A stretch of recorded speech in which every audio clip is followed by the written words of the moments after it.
Exercise 2.3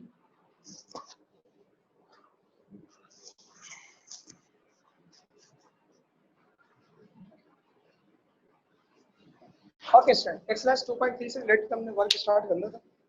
ठीक, 2 question हम इसके अटेंड कर चुके थे जो कि पैराग्राम से रिलेटेड था फिगर।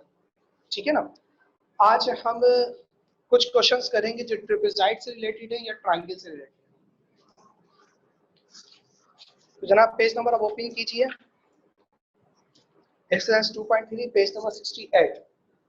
अच्छा देखिए, जिन लोगों ने ट्रेपेजियम मतलब ट्रेपेजियम की वर्टाइसेस सेलेक्ट कर लिए या उन्होंने लिख लिया, उसको समझ आ गया तो बहुत अच्छी बात है। ठीक है ना, लेकिन जिन लोगों ने नहीं किया मैं समझाऊंगा, आप उसको ट्राई करें समझने की। क्वेश्चन नंबर 9 और 10, बेटा 9 और 10 क्वेश्चन दोनों जो है वो ट्रेपेजॉइड से रिलेटेड। क्वेश्चन नंबर 9 और 10 दोनों ट्रेपेजॉइड से रिलेटेड है। ट्रेपेजॉइड और ट्रेपेजियम दोनों एक ही फिगर के नाम है। ठीक है ना, अगर ट्रेपेजियम को आप डिफाइन करना चाहे तो ट्रेपेजियम हमारे पास क्या होती है, पैराग्राम से थोड़ी बहुत चेंज होती है। ट्रेपेजियम में हमें ये होता है कि पैराग्राम में 2 साइड्स पैरेलल होती हैं आपस में, जबकि ट्रेपेजियम में एक पेयर ऑफ साइड पैरेलल होगी और एक pair of side non parallel होगी। मतलब अगर मैं इसका सिंपली रफ स्केच करूं तो ट्रेपेजियम कुछ इस तरह होता है। ठीक है ना, ये दोनों साइड आपके पास पैरेलल है, ठीक, और ये दोनों साइड आपके पास पैरेलल है। ये लेंथ में नहीं बोल रहा, पैरेलल वर्ड यूज कर रहा हूं, इनकी डायरेक्शन सेम है। अच्छा, अगर मिसाल के तौर पर, अच्छा ये बात तो अंडरस्टूड है कि ये लेंथ में आपस में मतलब इक्वल नहीं है। मतलब ये जो दोनों साइड है ए बी सी डी, ये लेंथ में आपस में इक्वल मतलब ए बी बराबर नहीं है किसके, बी सी के। ठीक, और ये पॉसिबल कभी हो भी नहीं सकते। पैरेलल साइड कभी भी इक्वल नहीं हो सकती, अपने ज़हन में बिठा लें। पैरेलल साइड ट्रेपेजियम की कभी भी इक्वल नहीं हो सकती। हाँ ये पॉसिबल है कि जो नॉन पैरेलल साइड्स है वो इक्वल हो जाए, वो नॉन पैरेलल साइड्स है वो इक्वल हो जाए। मतलब अगर ऐसा हो जाए, इफ AD मतलब लेंथ ऑफ AD बराबर हो जाए लेंथ ऑफ BC के, तो इस मतलब इस टाइप के जो हम ट्रेपेजियम है हम इसे कहते हैं आइसोसेलेस ट्रेपेजियम। हम इसे क्या कहते हैं स्टूडेंट, आइसोसेलेस ट्रेपेजियम या ट्रेपेजॉइड। ठीक, तो दोबारा बात बताते चलो आपको। देखें, ट्रेपेजॉइड में हमारे पास 2 नॉन पैरेलल साइड्स होती हैं और 2 पैरेलल साइड्स होती हैं। ठीक है ना, जो पैरेलल साइड्स होती है वो कभी भी आपस में इक्वल नहीं हो सकती। अगर वो इक्वल हो जाए तो ट्रेपेजियम कहलाएगा ही नहीं। हाँ ये पॉसिबल है कि जो नॉन पैरेलल साइड्स हो वो इक्वल हो सकती है, पॉसिबल, लेकिन अगर वो इक्वल हो जाएंगी तो उस ट्रेपेजियम की पर्टिकुलर नाम है, मतलब उसकी मतलब एक्सेप्शंस आ रहे हैं एक तरह से, वो हमारे पास कहलाता है आइसोसेलेस ट्रेपेजियम। जिस तरह आइसोसेलेस ट्रायंगल होता है, 2 साइड हम ऑब्जर्व करते हैं कि 2 साइड्स इक्वल है तो आइसोसेलेस ट्रायंगल है। इसी तरह अगर ट्रेपेजियम में 2 साइड इक्वल होंगी तो वो आपके पास आइसोसेलेस ट्रेपेजियम कहलाएगा, और वो हमेशा नॉन पैरेलल साइड्स के लिए पॉसिबल है कि वो इक्वल हो सके। अच्छा, अब हमें इस फिगर से रिलेटेड कुछ प्रूव करना है एनालिटिकली। इस फिगर से रिलेटेड हमें स्टेटमेंट ये मिली हुई है क्वेश्चन नंबर 9 के अंदर, कि कहते हैं कि जो डायगोनल्स हैं आइसोसेलेस ट्रापेजियम के वो बराबर होते हैं। बराबर से मुराद वो लेंथ में इक्वल होते हैं, वो लेंथ में इक्वल होते हैं। तो सबसे पहले हम क्या करेंगे, इसकी फिगर बनाएंगे कोऑर्डिनेट सिस्टम के ऊपर, और फिर उसके वर्टाइसेस सेलेक्ट करेंगे। फिर हम उसे उसके वर्टाइसेस सेलेक्ट करेंगे। देखिएगा क्वेश्चन नंबर 9, ये y एक्सिस, ये x एक्सिस मैंने बनाया। ठीक है, ये मैंने इसके पैरेलल एक साइड कंसीडर कर x एक्सिस के पैरेलल। दिस वन, ठीक है,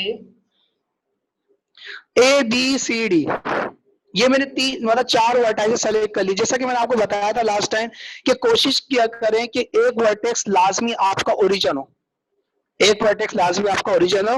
उसमें फायदा ये होता है कि आपके पास कैलकुलेशन में आपके लिए आसानी होती है, क्योंकि जितने वेरिएबल्स आप कम सपोज करेंगे उतनी कैलकुलेशन आपकी इजीली हो जाएगी। ठीक है ना, अब यहाँ पर मैंने जो ए वर्टेक्स है उस पे उसको ओरिजिन पे रखा, ये क्या हो गया 0,0। ठीक, अब ए से लेकर बी तक की लेंथ, जैसा कि मतलब इस यूजुअल हम कल भी सपोज कर चुके हैं कि मतलब जो एक्स एक्सिस की लेंथ अगर मैं इसको ए कंसीडर कर लेता हूँ पूरी ए से लेकर बी तक जो लेंथ है, तो ये पॉइंट जनाब क्या हो जाएगा, ऑफ कोर्स a,0 हो जाएगा। ठीक है, अच्छा अब जब हम बात करते हैं हाइट की, हाइट मतलब वाई एक्सिस के लिए क्या यूज करेंगे आप, मैं वहां पर एलिमेंट सी यूज कर लेता हूँ। ठीक है, जिस तरह हमने पैराग्राम में भी वाई कोऑर्डिनेट के लिए हमने सी यूज किया था, तो यहाँ पे भी सी और डी के अंदर जो वाई कोऑर्डिनेट है वो तो आपका फिक्स हो जाएगा सी। ठीक है ना, क्यों, क्योंकि हाइट के लिए आपने सी कंसिडर किया हुआ है तो वो तो फिक्स हो जाएगा। अच्छा चलिए कोई मसला नहीं, दोबारा बताता हूँ। देखिए बेटा यहाँ मैं ये चाह रहा था कि ए से लेकर बी पॉइंट एक्स एक्सिस के अंदर है। ठीक है ना, तो जब एक्स एक्सिस को हम काउंट करेंगे तो यहाँ पर जो लेंथ काउंट की जाएगी वो एक्स एक्सिस में काउंट की जाएगी, वाई एक्सिस 0 होगा। तो ए से लेकर बी तक का जो डिस्टेंस मैंने कैलकुलेट किया, मतलब जो सपोज किया वो मैंने क्या कर लिया, ए कर लिया। ए से बी तक का डिस्टेंस ए है, ठीक है ना, स्मॉल है मतलब, तो बी पॉइंट क्या हो जाएगा a,0। अच्छा अब ट्रिपेजॉइड के जो सी और डी पॉइंट है ये हाइट के ऊपर है, मतलब ये वाई एक्सिस भी कुछ ना कुछ कवर कर रहे हैं, ये वाई एक्सिस भी कुछ ना कुछ कवर कर रहे हैं, लेकिन ये बात कंफर्म है कि दोनों इक्वल हाइट के ऊपर है। ऐसा नहीं ये डी ज्यादा ऊपर चला गया सी थोड़ा नीचे, ऐसी बात नहीं है। क्यों, क्योंकि हम ये बता चुके हैं कि पैरेलल साइड्स जो है हमारे पास, मतलब ट्रिपेजॉइड में दो साइड आपस के क्या होती है, पैरेलल होती है। ट्रिपेजॉइड की दो साइड्स क्या होती है बेटा, पैरेलल होती हैं। ठीक, तो यहाँ पर डी और सी जो वर्टाइसेस है वो एक ही लाइन के ऊपर लाए करते हैं। अब जब एक ही लाइन के ऊपर लाए करते तो इसका जो वाई कोऑर्डिनेट है मतलब हमारे पास जो वाई कोऑर्डिनेट है वो सेम होगा। क्यों, क्योंकि वो पैरेलल टू एक्स एक्सिस है। ऐसा नहीं हो सकता। अच्छा अच्छा, अब मेरी बात सुनिएगा, यहाँ पर हम ट्रिपेजॉइड के कोऑर्डिनेट सेलेक्ट कर रहे थे। अब मैंने आपको एक बात बताई, ए और बी सेलेक्ट करना तो आपके लिए बहुत आसान है क्योंकि बहुत सिंपल भी और तकरीबन हर फिगर में ए और बी तो तकरीबन सेम होते हैं ना। मसला होता है सी और डी का। सी और डी में फिर दोबारा आपको एक्सप्लेन करता चलूं कि अगर मैं हाइट के बारे में ऑब्जर्व करता हूं तो वाई एक्सिस के लिए तो वाई एक्सिस डी और सी का दोनों का सेम होगा, जैसे पैराग्राम में भी सेम था। तो सी और सी मैंने दोनों जगह पे सेम लिख दिया, डी मतलब डी और सी कोऑर्डिनेट के अंदर वाई कोऑर्डिनेट मैंने सी और सी सेम लिख दिया। अब रही बात एक्स कोऑर्डिनेट की कि सी के अंदर एक्स कोऑर्डिनेट क्या पॉसिबल हो सकता है। देखिए एक चीज याद रखें, जब हम पैराग्राम फिगर बनाते थे ना तो ये थोड़ा सा आगे होता था। ठीक है ना, ये थोड़ा सा आगे होता था, मतलब पॉइंट से यहाँ सेलेक्ट करते थे ना, पॉइंट से जब यहाँ सेलेक्ट करते थे तो ये जो एक्स्ट्रा डिस्टेंस आता था इसको मैंने बी का नाम दिया था, और जब एक्स्ट्रा डिस्टेंस होता था तो मैं टोटल डिस्टेंस जब मैं सी पॉइंट सेलेक्ट करता तो हम लिख देते थे ए प्लस बी। ठीक है ना, गुड, ए प्लस बी। लेकिन अब अगर आप ऑब्जर्व करें यहाँ पर बेटा, केयरफुली सुनिएगा, मेरी बात सुनिएगा केयरफुली, यहाँ पर जो सी पॉइंट है ये आगे नहीं है, ये उतना ही पीछे आएगा, बैक होगा। और जब ये बैक होगा ना, जब ये बैक होगा तो ये बैक उतना ही होगा। बिल्कुल सही बताया बेटा आपने, बिल्कुल सही बताया, ये बैक उतना ही होगा जितना ये फॉरवर्ड हो गया था। पैराग्राम के जितना ये आगे गया था ना उतना ही बैक होगा। मतलब ये हो गया, ये जो इसका एक्स्ट्रा डिस्टेंस है जो कम होना है, जो माइनस होना है, वो बी आप सपोज कर लें, कोई भी आप बी या सी हो, कोई भी सी और ए तो मैं सपोज कर चुका, इसके अलावा कोई भी एलिमेंट आप सपोज कर सकते हैं। एक्स वाई इस वजह से सपोज नहीं कर सकते क्योंकि एक्स हमारे पास जनरली अननोन के लिए यूज किया जाता है। ठीक है, तो यहाँ पर मैंने वही बात क्या सेलेक्ट कर लिया, बी सेलेक्ट कर लिया। बिल्कुल सही बताया, गुड आपने। तो यहाँ पर जो आप लिखेंगे ना इसका कोऑर्डिनेट एक्स का, वो लिखेंगे ए माइनस बी। क्यों, क्योंकि ए यहाँ से यहाँ तक और बी जब आप माइनस करेंगे तो बी डिस्टेंस ये है, आप जब इतना डिस्टेंस माइनस करेंगे तो बेटा आपका ये पॉइंट आ जाएगा। तो ये पॉइंट आपका क्या कहलाएगा, सी कहलाएगा, ए माइनस बी कोमा सी। इसी तरीके से अगर आप एक चीज ऑब्जर्व करें क्या, कि ये डिस्टेंस जितना है ना वही डिस्टेंस ये होगा। जैसे पैराग्राम में हमने ये बात पढ़ी थी ना, जितनी चेंजिंग यहाँ पे उतनी चेंजिंग यहाँ पे भी आती है। तो जो डिस्टेंस यहाँ पर चेंज हुआ है वही डिस्टेंस यहाँ पे भी आएगा। तो ये हो जाएगा आपके पास सिंपल बी कॉमा सी।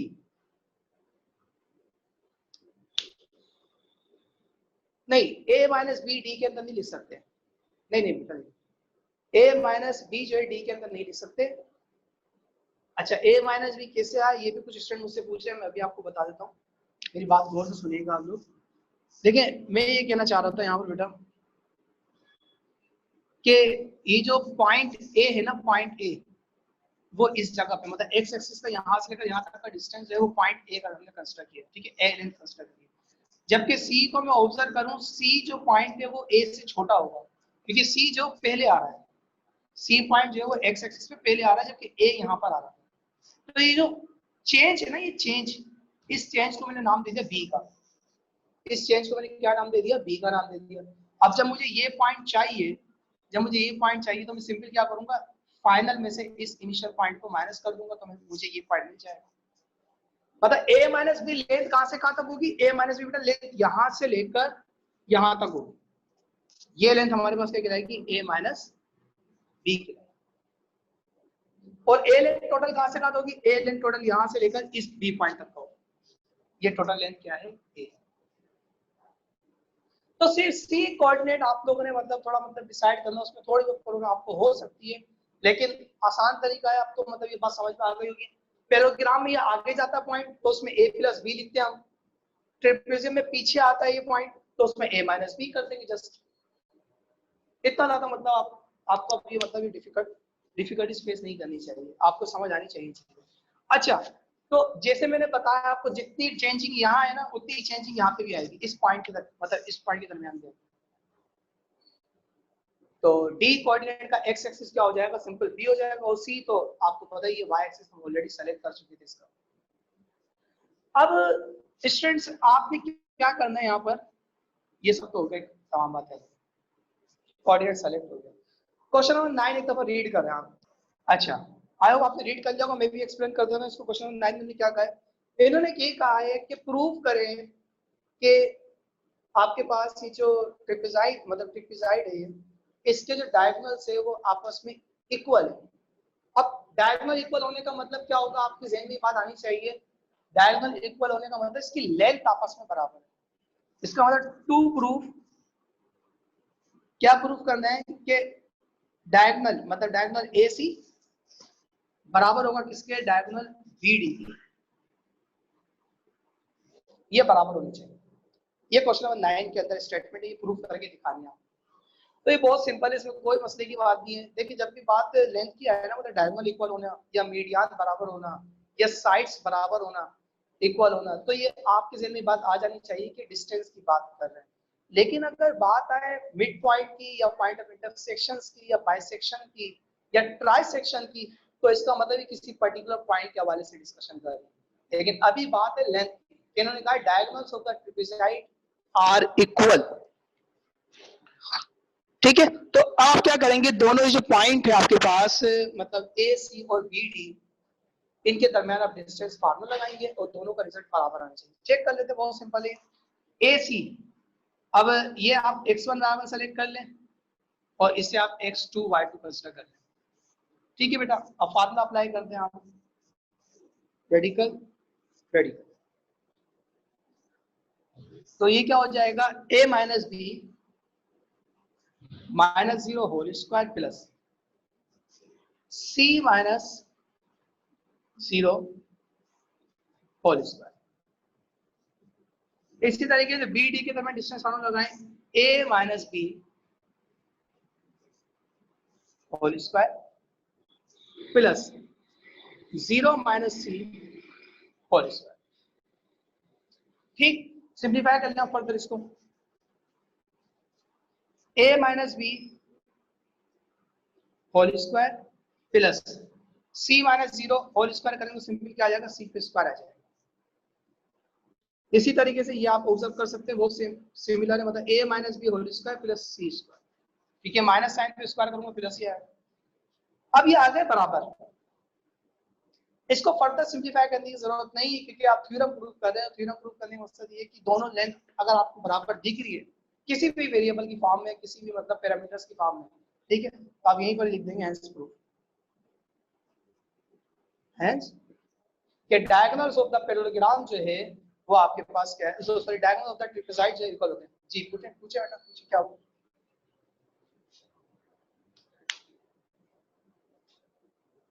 बी माइनस ए होना चाहिए था।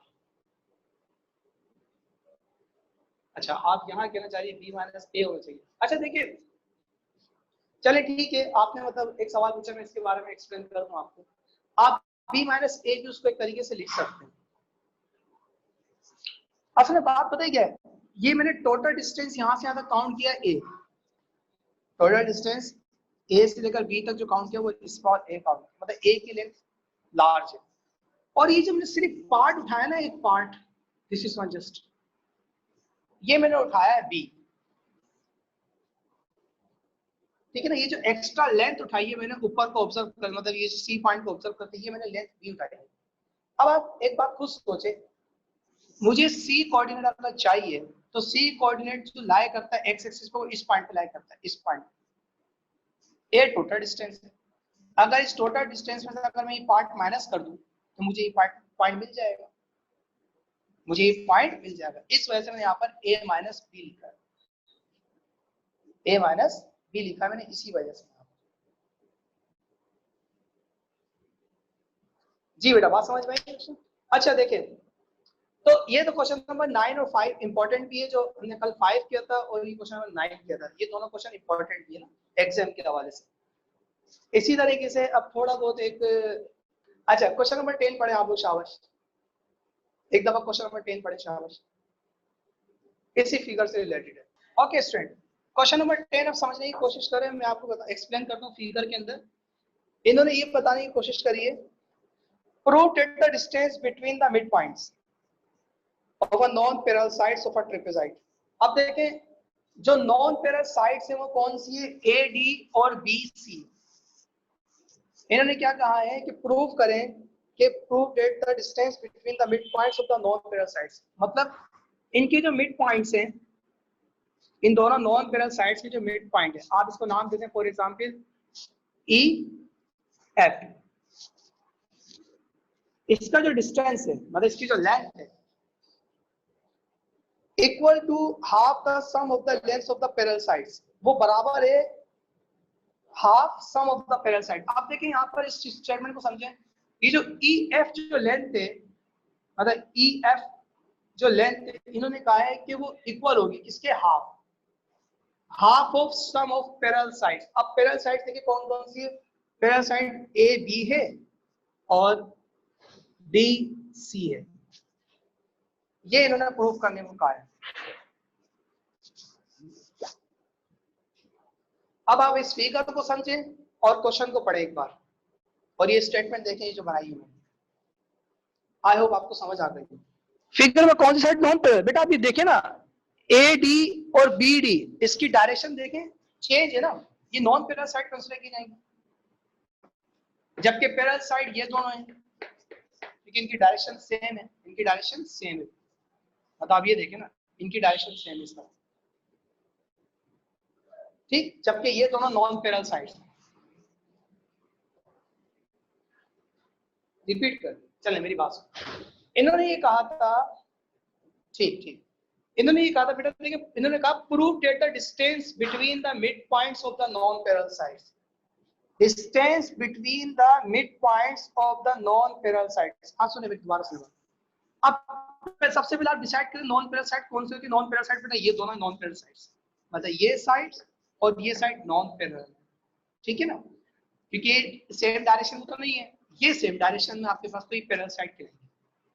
इन्होंने कहा इसके मिड पॉइंट से एक लाइन सेगमेंट ज्वाइन करें, आपने कर दी line segment join, line segment join करने के बाद उसका आपने नाम क्या दे दिया, ई और एफ नाम दे दिया, ठीक है ना, ई और एफ नाम दे दिया आपने। इन्होंने कहा इसकी जो लेंथ है ना, लेंथ वो बराबर होगी, किसके बराबर होगी, इक्वल टू, किसके इक्वल, इन्होंने कहा हाफ ऑफ, मैंने हाफ कर दिया, सम ऑफ, मैंने सम किया, पैरेलल साइड्स। अब पैरेलल साइड्स कौन सी मैंने बताया आपको, ये दोनों पैरेलल साइड्स हैं, मतलब ए बी और डी सी, तो ये आपने प्रूव करना है, ठीक है।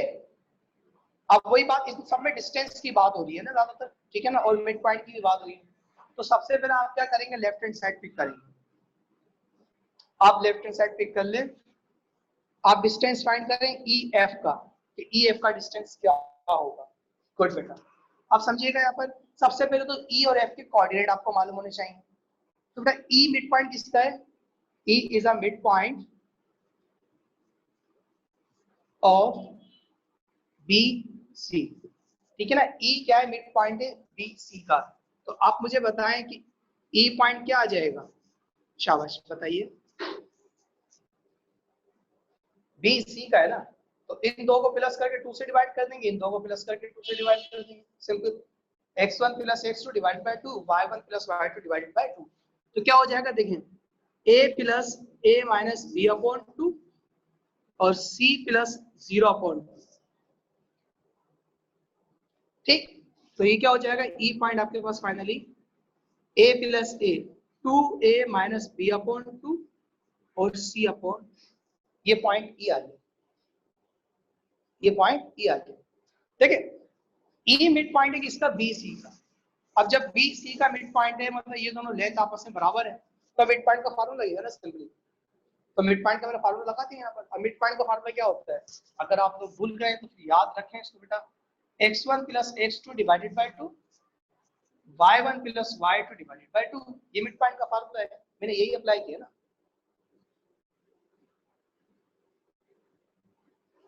अच्छा अच्छा, नहीं ठीक,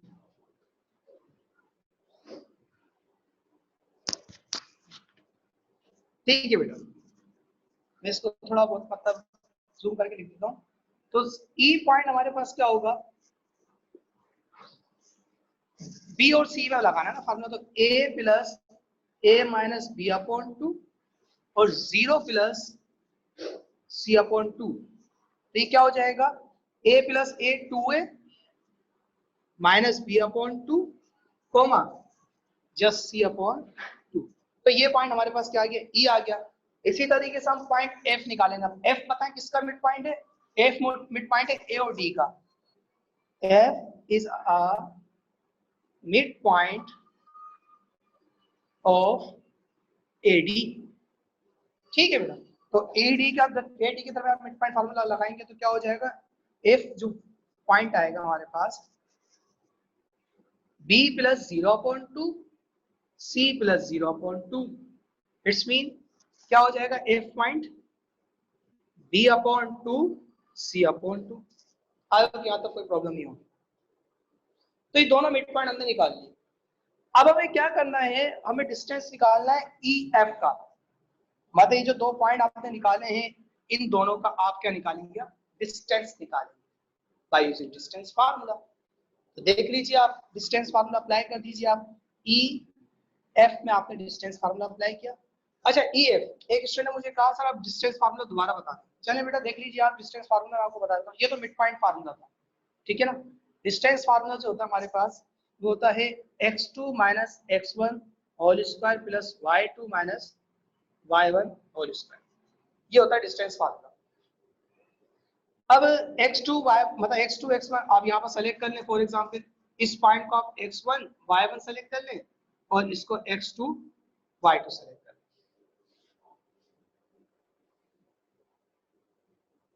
ठीक है, ठीक है, ठीक है। अब देखिए इसके दरमियान फार्मूला मैं अप्लाई कर रहा हूँ, ई एफ।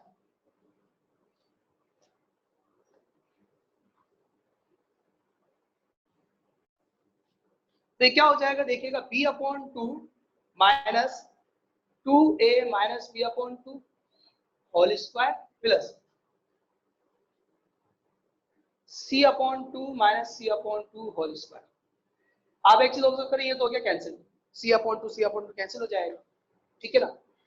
अच्छा यहाँ पर देखें आप, एलसीएम आ रहा है। अच्छा 2 यहाँ पर एलसीएम आ गया, 2 यहाँ पर क्या आ गया, एलसीएम आ गया।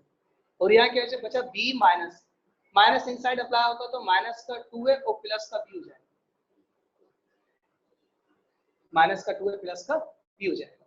अच्छा स्टूडेंट आप ये भी ऑब्जर्व करें, स्क्वायर होल पे तो स्क्वायर से रेडिकल कैंसिल, तो ये क्या हो जाएगा देखें, b plus b 2b minus का 2a अपॉन 2, ठीक। और फाइनली जब मैं 2 को कॉमन लेके कैंसिल कर दूंगा तो यहाँ रिजल्ट बच जाएगा b minus a, b minus a का रिजल्ट अच्छा ठीक। अच्छा तो ये लेंथ कौन से आ गए हमारे पास, ई एफ लेंथ आ गए। उम्मीद करता हूं इसमें कोई प्रॉब्लम नहीं हुई होगी आपको। अब इसी तरीके से आप राइट हैंड साइड पिक करें और राइट हैंड साइड को सिंप्लीफाई करें। ठीक है, राइट हैंड साइड आपने पिक की, इससे आपने आप सिंप्लीफाई किया।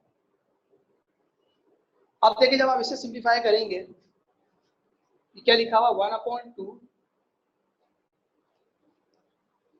ए बी के दरमियान distance formula plus B C के दरमियान डिस्टेंस। आप मुझे डायरेक्टली बता सकते हैं कि ए बी का डिस्टेंस क्या है। ए, बिल्कुल सही बताया बेटा आपने। क्यों? क्योंकि ए बी के दरमियान डिस्टेंस फार्मूला लगाने की मुझे जरूरत भी नहीं है। उसकी वजह क्या है? गुड बेटा गुड, ए से लेकर बी तक का डिस्टेंस हम ऑलरेडी ए सेलेक्ट कर चुके हैं। Well done. ए प्लस अब बी सी, इसके दरमियान हमें फार्मूला अप्लाई करना पड़ेगा। ठीक है, तो डी सी के दरमियान जब फार्मूला अप्लाई करेंगे आप, तो देख लीजिए बेटा किस तरीके से होगा फार्मूला अप्लाई। स्क्वायर रूट लगाया आपने, ठीक है, सी माइनस सी तो 0 हो गया। ठीक है, यहाँ पर सी माइनस सी होल स्क्वायर कर देंगे आप। ठीक है, एक दफा लिखते हैं स्टेप कंप्लीट। अच्छा अब क्या लिखे आप दूसरा, ए माइनस बी और माइनस का बी होल स्क्वायर। ठीक, उसके बाद क्या हो जाएगा 1/2 ए प्लस, ये तो कैंसिल, ये फैक्टर ही रिमूव हो गया आपका। ए माइनस 2 भी बचेगा, लेकिन अगर आप ऑब्जर्व करें तो ये भी स्क्वायर से रेडिकल कैंसिल हो जाएगा, तो मैं यहाँ पर ये भी नहीं लिख रहा। ठीक है ना, मैंने यहाँ पर क्या लिखा, सिंपल ए माइनस का 2 भी लिख दिया, ए माइनस का 2 भी लिख दिया। अच्छा further 1/2 A plus A 2a minus 2b, 2a minus 2b, 2 common लेके अगर आप कैंसिल करेंगे तो क्या रिजल्ट आ जाएगा आपके पास, a माइनस बी। ठीक है ना, a माइनस बी। अच्छा अब ये जो मतलब आपके पास जो डिस्टेंस आया है a माइनस बी, और यहाँ पर डिस्टेंस क्या आया था b माइनस ए।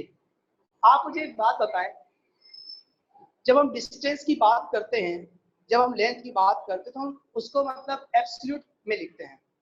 एब्सोल्यूट से मुराद ये है कि उसके अंदर माइनस साइन आ भी जाए तो उसको पॉजिटिव लिख सकते हैं। मैं आपको एक बात बताऊं, जैसे मिसाल के तौर पर आपके पास एक डिस्टेंस आया, ए बी की लेंथ है आपके पास -5, ए बी की लेंथ क्या है -5।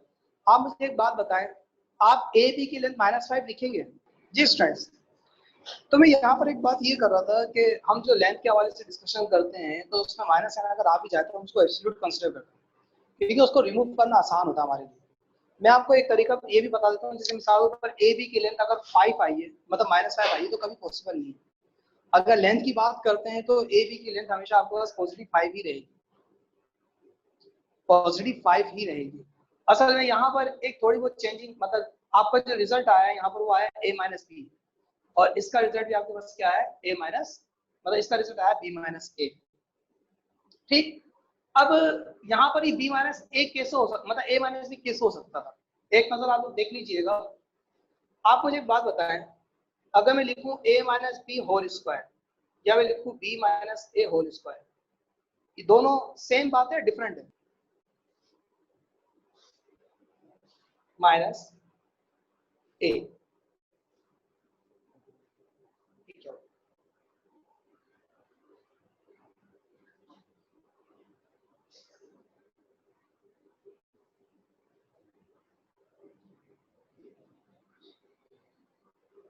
नहीं प्रॉब्लम, एक मिनट रुकिएगा बेटा, एक मिनट रुकिएगा,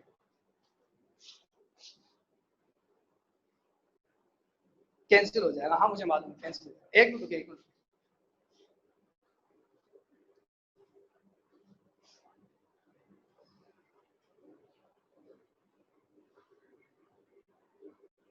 ए प्लस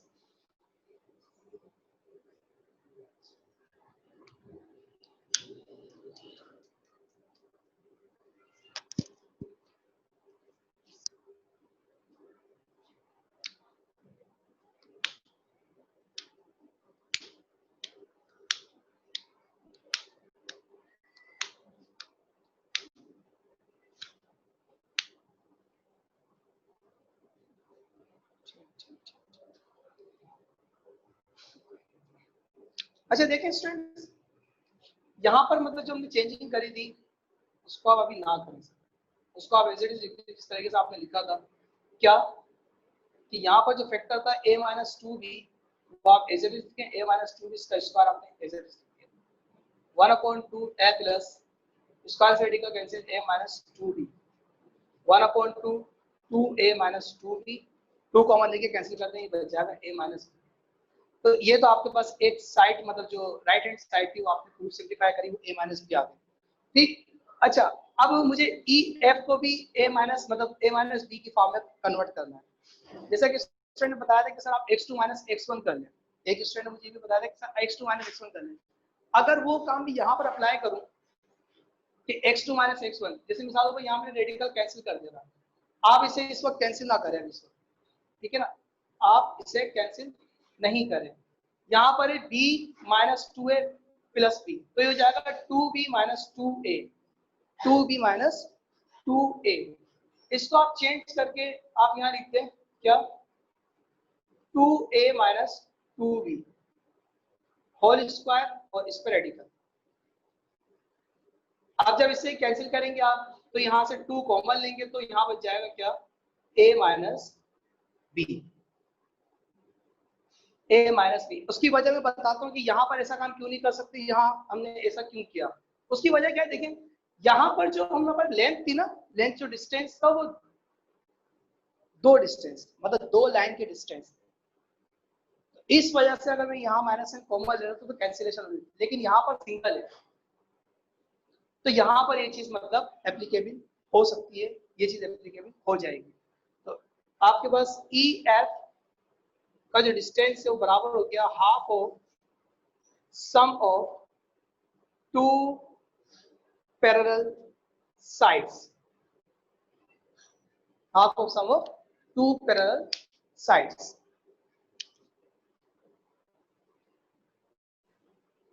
समझ नहीं आया, चलिए कोई मसला नहीं, दोबारा रिपीट करता हूं।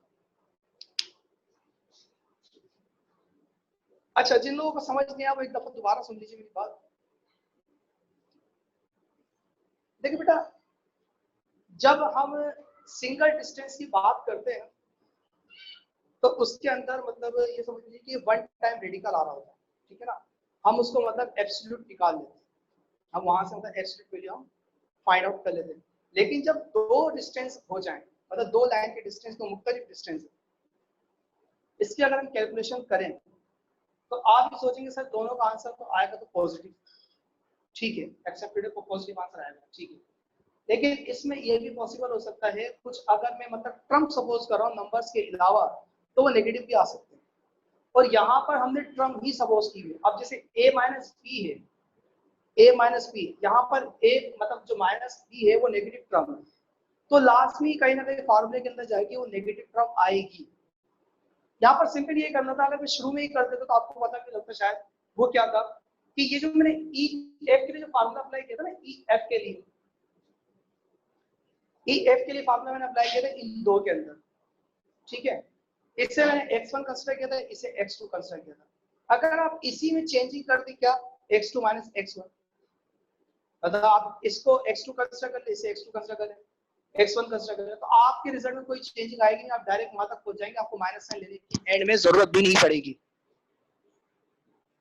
ठीक, और हम ऐसा कर भी सकते हैं, क्या वजह है इसकी, मैंने आपको बताई थी कि आप जब डिस्टेंस फार्मूला अप्लाई करते हैं तो आपके लिए कोई रिस्ट्रिक्शन नहीं है कि आप x1 एक y1 और x2 y2 किसको सेलेक्ट करें, आपके लिए कोई रिस्ट्रिक्शन नहीं, आप किसी को भी कर सकते हैं। तो ये चीज है, ठीक है, बात समझ में आती है।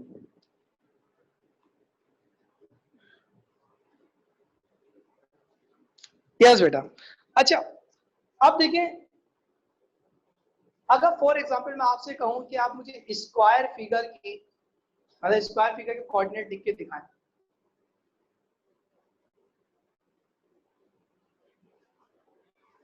सर अगर चेंज ना करते तो, बेटा अगर चेंज नहीं भी करते ना तो आपका जो रिजल्ट है a माइनस बी और b माइनस बी लेंथ के हवाले से वो इक्वल ही आता, वो चेंज नहीं मतलब डिफरेंट नहीं आता, क्योंकि इन्होंने डिस्टेंस की बात करी है सर। फिर आपको आगे और वर्क करना पड़ता है इसको सॉल्व करने के लिए। जी मैंने कहा था, लेकिन असल में बात पता है क्या है, वो उसी वक्त के लिए ना जब आपके पास सिचुएशन क्या हो, नंबर्स की फॉर्म में मौजूद हो, लेकिन यहाँ तो वेरिएबल्स आ रहे हैं ना असल में, जब नंबर्स की फॉर्म में मौजूद हो उस केस में यहाँ वेरिएबल्स आ रहे हैं, इस वजह से माइनस साइन का मतलब फर्क पड़ेगा। अगर फॉर एग्जाम्पल नंबर होते तो वो सिंप्लीफाई हो जाते, और जब सिंप्लीफाई होते उसका डिस्टेंस लिखना होता तो पॉजिटिव लिखते हम, लेकिन यहाँ पर वेरिएबल्स है, मतलब जनरल टर्म हम सपोज कर रहे हैं। हाँ ऐसा भी पॉसिबल है कि आप कॉमन ना ले, लास्ट में मेंशन कर दें। देखिए क्यों इन्होंने लेंथ के बारे में हमसे कहा है कि लेंथ बराबर होगी, ठीक है ना, मैं आपको सिर्फ अंडरस्टैंडिंग के लिए बता रहा हूँ, आपसे करना ऐसा नहीं है। जैसे इन्होंने कहा था लेंथ बराबर होगी, ठीक, तो ई एफ, अब लेंथ को हम इस तरह शो करते हैं, ठीक, अब वो बराबर है इस लेंथ के A B plus B C, ठीक है ना, इस लेंथ के बराबर, लेकिन इस लेंथ को आप क्या रखेंगे, मॉडुलस में रखेंगे, क्योंकि लेंथ है ना, ये तो ऑलरेडी मोड के अंदर है, ये मोड शो हो रहा है, ठीक है, ये जो मैंने मतलब लास्ट फर्स्ट और लास्ट में जो मतलब ये बात लगाई मोड एक्चुअली, ठीक है ना, और ई एफ के ऊपर जो मैंने ऊपर लाइन लगाई है, लाइन सेगमेंट को शो करता है, ठीक है, तो इसका आंसर पॉजिटिव ही आता है, एब्सोल्यूट आता है। इसी वजह से अगर आपने फाइंड किया था इसका आंसर बी माइनस ए फाइंड किया था आपने, चले, ठीक है ना, और इसका आंसर आपने क्या फाइंड किया था, इसका आंसर बेटा आपने फाइंड किया था ए माइनस बी, ठीक है, उन्होंने कहा डिस्टेंस, लेंथ की बात की उन्होंने, ठीक, तो आप खुद सोचे जब ये मॉडुलस के अंदर है बी माइनस ए, अगर इसमें से मैं माइनस साइन कॉमन लेता हूं तो ये हो जाएगा B minus A under the mod, और जब मोड रिमूव करेंगे तो ये क्या हो जाएगा, बी माइनस ए, माइनस साइन रिमूव हो जाएगा तो ये भी क्या हो जाएगा, बी माइनस ए। अगर आप चेंज नहीं करते x1 x2 तो आप लास्ट में आपको इस तरह एक्स्ट्रा वर्क करना पड़ेगा इसको प्रूव करने के लिए, लेकिन अगर आप शुरू में चेंज कर देते आपका रिजल्ट आ जाता है, तो वहीं तक आपका रिजल्ट मतलब एक्सेप्टेबल और इनफ। अब बात समझ में आई मेरी, ठीक है, देखिए डिस्टेंस की बात करें तो डिस्टेंस आपने पॉजिटिव ही मेंशन करना होता है। ऑफ कोर्स अगर लेंथ की बात की जाएगी तो मॉडुलस के अंदर माइनस साइन आपको पता है डिसॉल्व हो जाता है, ठीक है ना, तो जब माइनस साइन रिमूव हो सकता है मॉडुलस के अंदर, मुझे इक्वल भी प्रूफ करना है तो मैं एक काम करूंगा,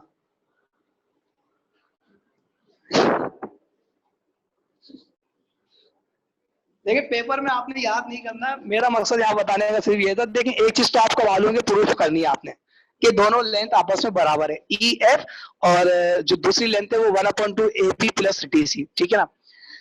अब जब लेंथ की बात है, अगर मिसाल के तौर पर आपने मतलब शुरू में आप जब प्रूफ कर रहे थे तो x1 x2 आप सेलेक्ट कर लेते हैं, ठीक, तो आपका प्रूफ हो जाएगा। लेकिन अगर फिर भी आप कहीं ऐसी जगह पे आ जाते हैं कि माइनस साइन का फर्क आ रहा है, तो डिस्टेंस की वजह से माइनस साइन रिमूव करा सकते हैं आप मॉडुलस लेके, बस मैं यही कहना चाह रहा था।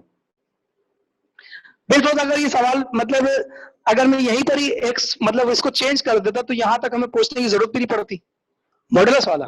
असल में देखिए मॉडुलस की जब हम बात करते हैं ना तो वो होती है लेंथ के लिए, ठीक है ना। अब इन्होंने जब डिस्टेंस की बात करी, अगर दो लाइन सेगमेंट की डिस्टेंस की बात करेंगे तो आप मॉडुलस फिर हॉल पे लगाएंगे, ठीक है, मैंने हॉल पे मॉडुलस लगाया। अब ये तो ऑलरेडी मॉडुलस के अंदर है, क्यों, क्योंकि सिंगल रेडिकल की टर्म होगी, जब ये बाहर निकलेगा तो इसका रिजल्ट पॉजिटिव ही आएगा। एक ये बात, यहाँ पर दो रेडिकल अलग अलग अप्लाई होंगे, ठीक है, क्योंकि दो डिस्टेंस दो लाइन सेगमेंट आप डिस्टेंस फाइंड कर रहे हैं, तो यहाँ पर मैंने मॉडुलस आउटसाइड लगा दिया, ठीक है। इसकी मुझे लेंथ चाहिए, असल में लेंथ, इन्होंने लेंथ का बराबर पूछा हमसे कि लेंथ बराबर है या नहीं, पहले इन्होंने कहा शो करें लेंथ बराबर होगी, तो मैंने दोनों साइड पे क्या मॉडुलस लिया, क्योंकि मुझे इसकी एब्सोल्यूट वैल्यू चाहिए। अब जब मैंने दोनों साइड पे मॉडुलस लिया तो इसका जब हमने रिजल्ट निकाला था वो क्या निकाला था, मतलब पॉइंट चेंज करने से पहले बी माइनस सॉरी ए माइनस बी आ रहा था ना, ठीक है, या बी माइनस से जो भी है। तो आप क्या करेंगे, अब इसको आप सिंप्लीफाई करेंगे, आप सिंप्लीफाई आपने इसको इसके बराबर लाना है, तो मॉडुलस के अंदर माइनस साइन कॉमन लेके इक्वल ला सकते हैं। अगर नंबर्स की आप मिसाल देना चाहे तो नंबर्स को भी आप सपोज कर सकते हैं। जैसे मिसाल के तौर पर ये नंबर मैंने सपोज किया 5 माइनस 3 मोड के अंदर और 3 माइनस 5 मोड के अंदर, तो ये 5 माइनस 3 हो जाएगा 2 मोड के अंदर, और 3 माइनस 5 ये माइनस का 2 हो जाएगा मोड के अंदर। लेकिन जब मॉडुलस से आउट होगा तो दोनों पॉजिटिव को ही कंसीडर किए जाएंगे, ठीक।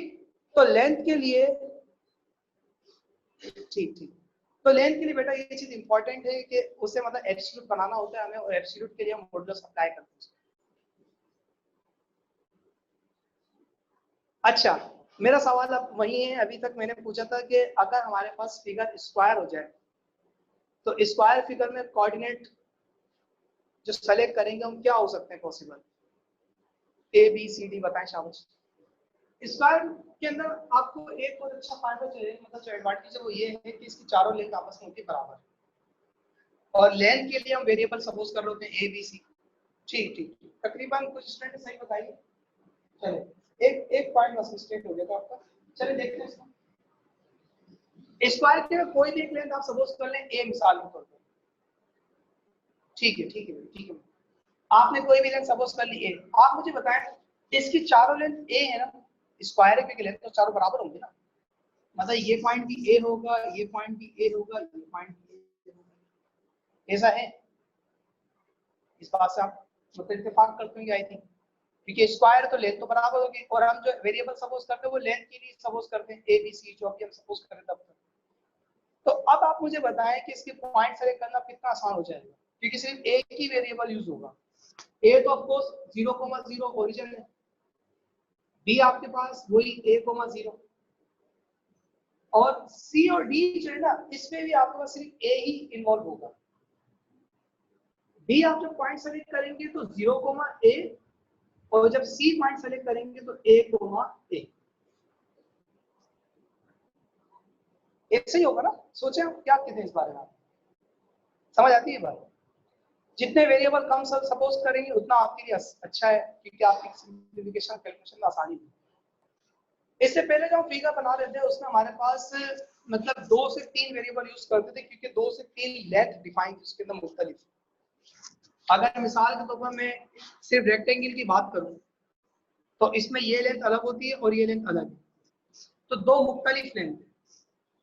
तो इस वजह से मैंने यहाँ पर a, b मेंशन कर दिया था, ठीक है ना, a, b मेंशन कर दिया था। अच्छा, अब a, b मेंशन क्यों करते थे? क्योंकि एक x एक्सिस की लेंथ a है और y एक्सिस की लेंथ b है।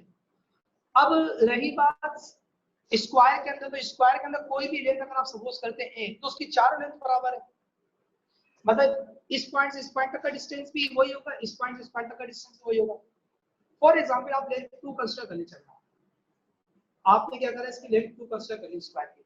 अब आप खुद सोचें ए बी सी डी ये जो चारों कोऑर्डिनेट है, ए तो हो गया ओरिजिन, बी के तो जो पॉइंट आएगा वो क्या आना चाहिए, सी में क्या आना चाहिए और डी में क्या आना चाहिए, आप खुद सोच के मुझे देखिए ना। अगर ये लेंथ आपके पास ए बी की लेंथ 2 यूनिट है तो 2,0,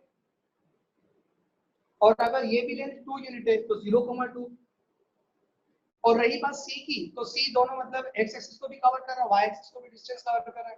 कितना कवर कर रहा है? 2 unit in both direction. Good, तो ये क्या हो जाएगा 2,2 हो जाएगा।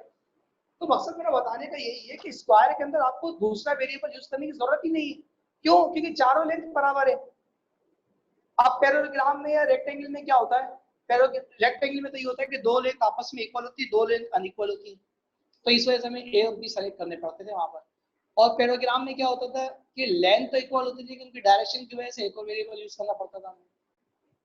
लेकिन स्क्वायर में एक बेनिफिट ये है कि आपके पास सिर्फ एक ही लेंथ है, मतलब चारों साइड की इक्वल लेंथ।